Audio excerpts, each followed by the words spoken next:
Hello दोस्तों, स्वागत है आपका स्लीपी क्लासेस में। आज के अपने बैक टू द बेसिक्स में हम हड़प्पन सिविलाइजेशन के एग्रीकल्चर और एनिमल्स के बारे में कुछ चीज़ें जानेंगे। तो शुरू करते हैं।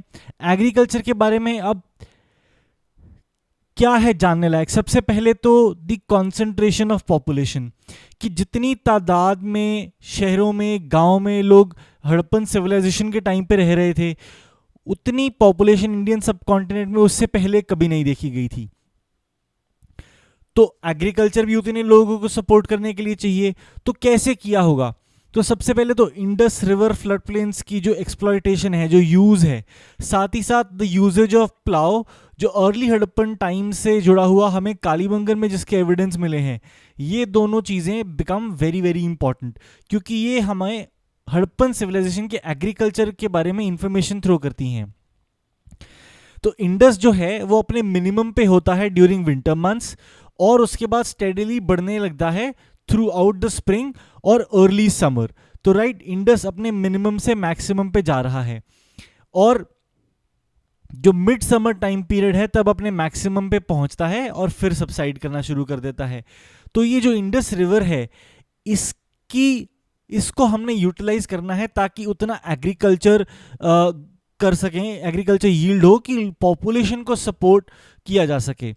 तो लैम्ब्रिक है, तो ये कहते हैं कि traditional exploitation of the floods जो है of Indus river flood plain can provide us enough crops without ploughing, manuring और यूजिंग मेजर इरिगेशन, कि हम उतनी पॉपुलेशन को केटर कर सकें।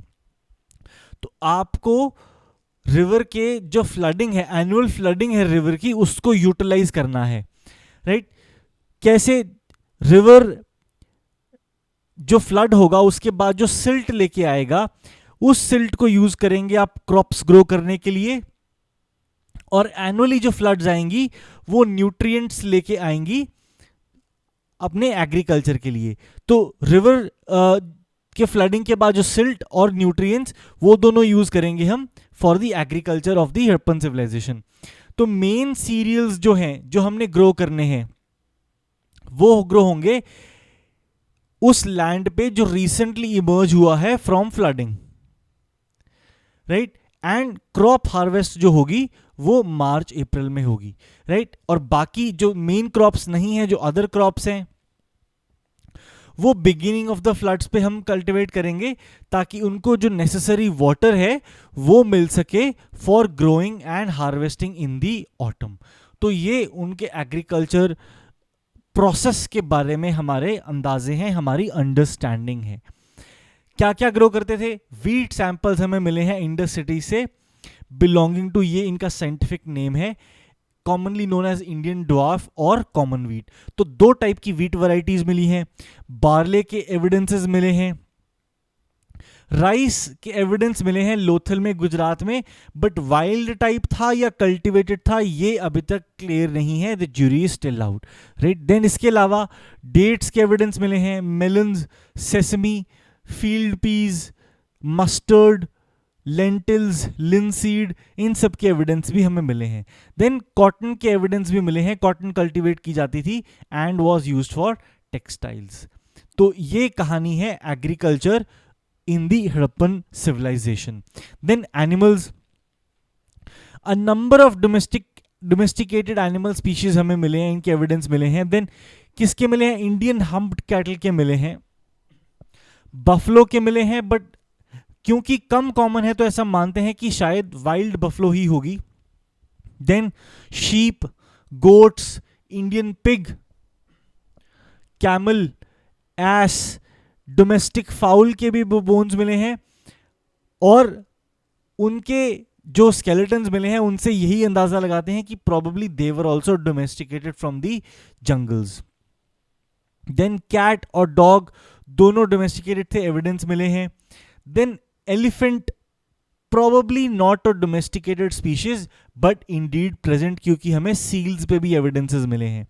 Then again horse, probably present but extremely rare and only present in the last stages of the Harappan period. खाने की अगर प्रैक्टिसेस करें, अगर नॉन वेजिटेरियनिज्म की बात करें, तो दे mainly eight cows, but ate most seafoods such as fish and shellfish. तो ये इनकी डोमेस्टिकेशन ऑफ एनिमल्स के बारे में थोड़ी सी इंफॉर्मेशन. आप यहाँ पे सील्स में देखें तो आपको यहाँ पे एलिफेंट के भी एविडेंसेस मिल रहे हैं, राइट. ये एनिमल्स के बारे में थोड़ी सी इंफॉर्मेशन.